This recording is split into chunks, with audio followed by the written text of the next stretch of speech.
Hi there. This is Elena Hill, keynote speaker, author of the Love is a Catalyst series, and consultant. I wanted to talk to you about personality type assessments and how they can be of use to you in leading your team. There are several different personality type assessments on the market, and I wanted to just demystify those for you. I was first introduced to these years ago when I started leadership, and I was introduced to the Myers-Briggs type indicator. Now, this one is a 4-letter system that identifies someone's personality along a spectrum. It's based on Carl Jung's science, which was developed decades ago. That science is still strong science and has been upheld after many other studies. That's the beauty of science, is that we have the opportunity to prove it right time and time again. So you can imagine, for me as an engineer, I was excited to find out that I could apply science to people. Because among other things, in addition to being an engineer and a scientific thinker, I also love people very deeply. So this sent me on a journey to behavioral science, and I found out some very interesting things along that journey. Found out that there are multiple assessments, as I mentioned. Myers-Briggs is one. There's Berkman's system that is available as well. And then there's also DISC.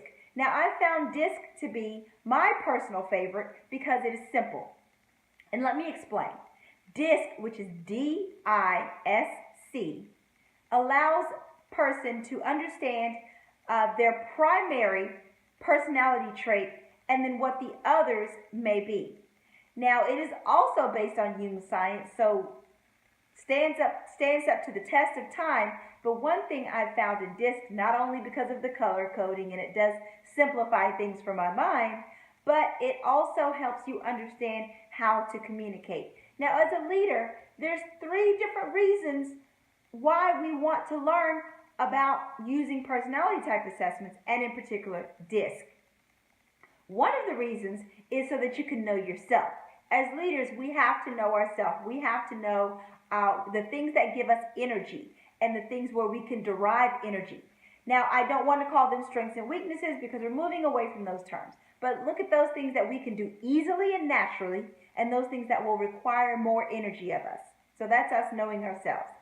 Secondly, knowing our personality type will help us understand how to communicate. It helps us understand our natural form of communication and how we communicate in different scenarios. That is one of the reasons that I particularly appreciate extended DISC, because extended DISC teaches you not only who you are in your natural state, but also who you will modify yourself to be in certain situations, your situational personality, if you will. And that becomes very useful and very important. Third reason that a leader will want to know how to use a personality type assessment is so they know how others are going to communicate with them. It is one thing to know how we communicate, so that we know maybe the words that come out of our mouths, how we dice and dissect sentences when we distribute them, but it's just as important to know how others communicate, how they receive things, because we know that communication isn't just the message being sent, but it's also the message being received. So the more we know about ourselves, the more we know about how we communicate, and the more we know about how those around us communicate, then the more cohesion we'll have in our teams and in our families. These tools are very important and helpful personally and professionally. Yet another reason that they are of such major benefit. So thank you for tuning in to this YouTube channel, and I want to continue to give you more information, and I hope the information about DISC was useful to you. Tune back in for more information.